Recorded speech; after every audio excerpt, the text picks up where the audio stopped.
Hi, I'm Patrick Lowe, Canadian Film Geek Esquire. Today I'd like to take a quick glance at a notable piece of Canuxploitation from the early 70s, a real diamond in the rough. Sunday in the Country, also known as Vengeance is Mine, is a 1974 rural Ontario thriller that tries to cash in on the on-screen ultra-violence that was dominating the cinemas and the drive-ins that very decade. In fact, one of the film's ads even went so far as to compare the film to Sam Peckinpah's superlative Straw Dogs. This did not rest easy with Canadian film critics at the time, who took turns trashing the movie as contrived, superficial, exploitive, and bloody, another cheap purveyor of movie vigilante violence, as well as a blatant attempt to cater to the U.S. market. As a result, the film was doomed to ossify on pay television and sell out video bins, which is too bad because for all its faults, Sunday in the Country is actually a worthy suspenser. Subtle it ain't, but it does deliver the goods for a solid Canadian thriller, as well as turn the whole concept of the American movie vigilante on its self-righteous head. Ernest Borgnine plays Adam Smith, a brash, proud patriarch of a Midwest farm who lives with his granddaughter Lucy, played well by Hollis McLaren.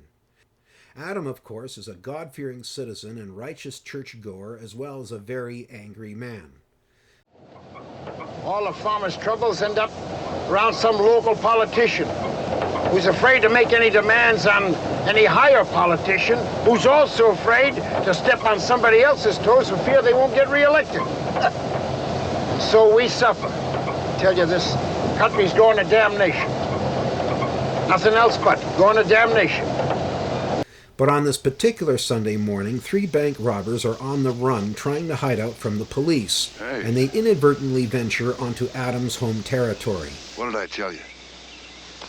Let's go. Adam, however, has been prepared from the very start. Lucy, I think you better go upstairs.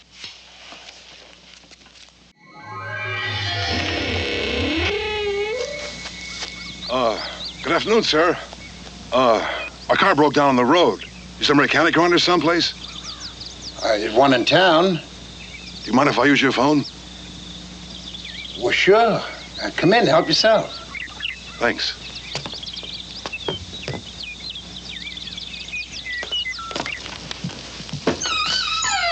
Phone's right over there.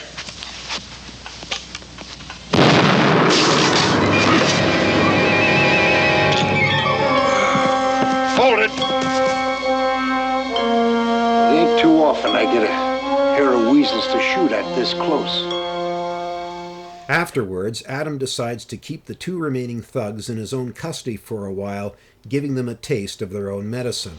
Nothing fancy like these. Sir. You mind if I try one? Of course, I might be a bit off my aim, but they say that once you learn something, you can't ever forget.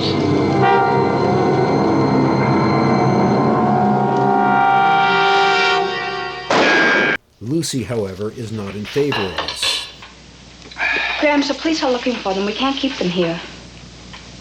Well, I got every right. Trespassing on my land, carrying guns, threatening lives. You're not listening to me. You had a perfect right to do what you did, but now that it's done, you have to notify the police. By and by. I'm sick and tired of reading about these hoodlums terrorizing people.